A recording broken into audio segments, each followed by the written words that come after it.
Mantas from Venom Inc. You are listening to the Heavy Demons Radio Show.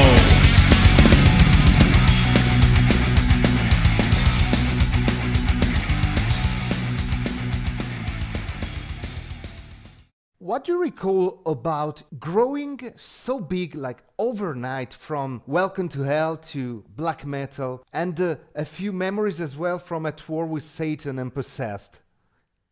Well, obviously, Welcome to Hell kicked it off big style, but we've got to remember that the first thing that really hit it was the first single. Mm-hmm. Nobody expected anything like that. Nobody expected that reaction. In fact, what I've said in interviews before mm-hmm. is that I totally believe that David Wood at Neat Records, he must have pressed up about, I don't know, maybe 1,000 copies of In League with Satan and put it out, fully expecting it to go absolutely nowhere, so he could basically just say to us, look, you're shit, fuck off, because we were really bugging him all the time about getting stuff done, Mm-hmm.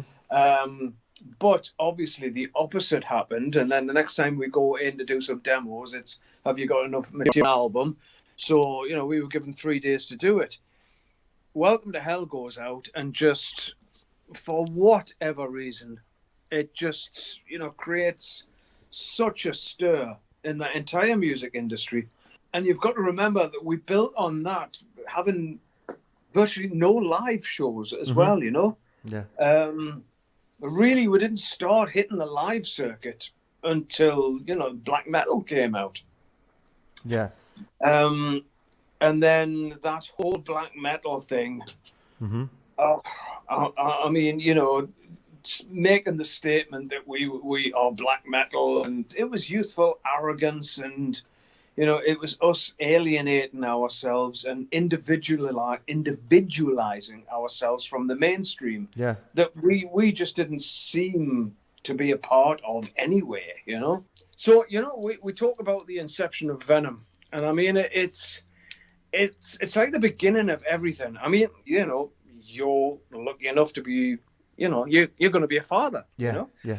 And the thing is with that, it's two microscopic elements which bond together and form a little human. How incredible is that? Yeah. But everything starts like that. The raging forest fire that you see on the news channel is started by a single spark. Yeah. I think we were the spark. We were the chemical element that just ignited everything. I think we opened a lot of doors for a lot of other bands which followed us. I mean, the success of black metal just, it overwhelmed everybody. Nobody expected that. But again, having said that, a band's second album is always a difficult one. Yeah. And it's especially difficult if the first album from a band has had such an impact.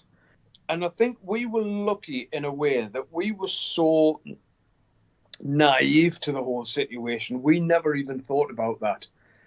For me, as a songwriter, it was just business as usual. And our business was basically take it or fucking leave it. Do you like it? Yes, great. Do you hate it? Yes, great. There was no grey areas with us. In those days, I never once heard anyone say, Venom, yeah, they're okay.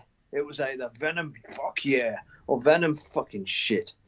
Progressing into the At War with Satan thing, I mean, both myself and Kronos were, fucking Kronos. It's Conrad, for fuck's sake. This is the young, two young guys that used to go weight training together, before it all fucking went tits up.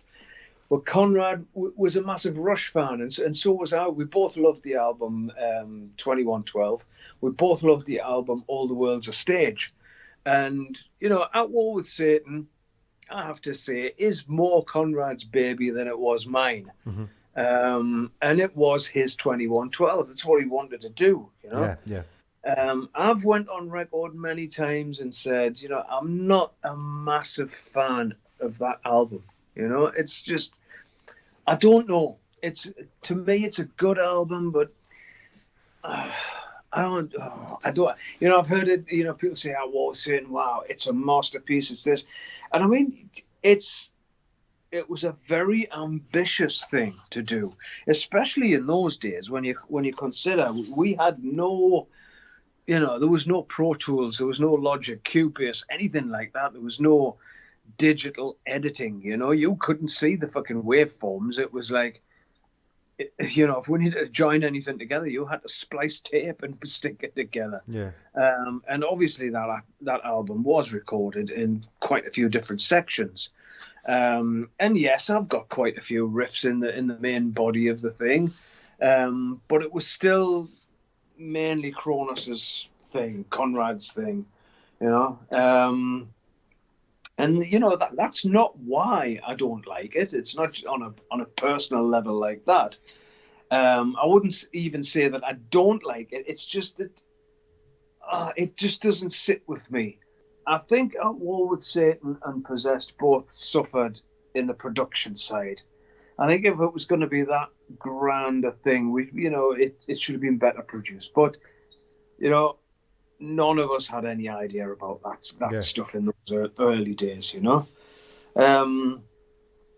Getting onto the Possessed album, that was when things were really just starting to fall to pieces.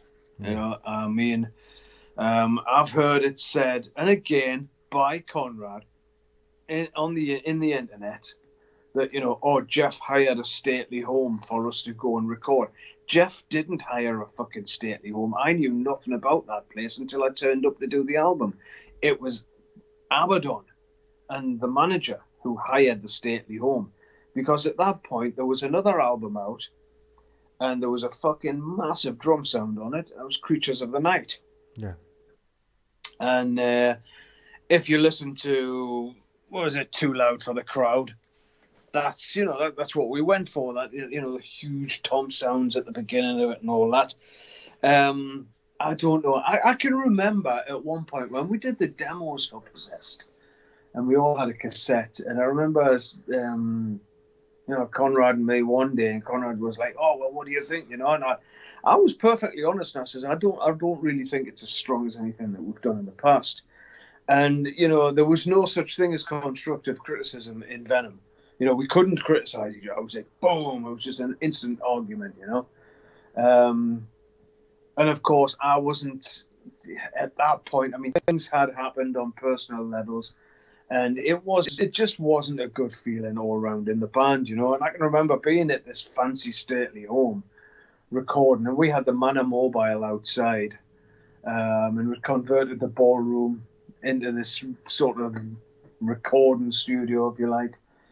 And I was sitting on this big staircase one day, just sitting playing my guitar, and Abaddon walked past, and he looked at me and he went, "Are you okay, Jeff?" And I just looked and I went, "Nope. I'm giving this another 6 months and then I'm fucking out of here. It's just, this isn't working, So that was the recording process for Possessed, if you like. It wasn't an enjoyable time. I mean, yeah, we had some laughs and stuff like that because we were in this massive big place. Two funny tales was, I mean, we had our own private butler, which was ridiculous. Yeah. And I mean, the guy looked like Christopher Lee, from the Hammer House of Horror films, Dracula. And there was another guest staying at the place at the time. It was this little old lady, and she looked like the Queen of England. And every time we used to go to it was like a banqueting hall for dinner. We used to go to this place, and every time she walked in, us and our crew, we all stood up, saluted, and sang the national anthem. Yeah. So yeah, there was, and we had a huge food fight one night. Just throwing chickens and fucking all kinds of shit all over the place. But apart from that, the recording process, I mean, I don't think anybody was really into it at that point. It was a very separate process. Let's put it that way. But then again, as I re-recorded for Facebook. A lot of people asked me, like, "Oh, would you play Mystique?"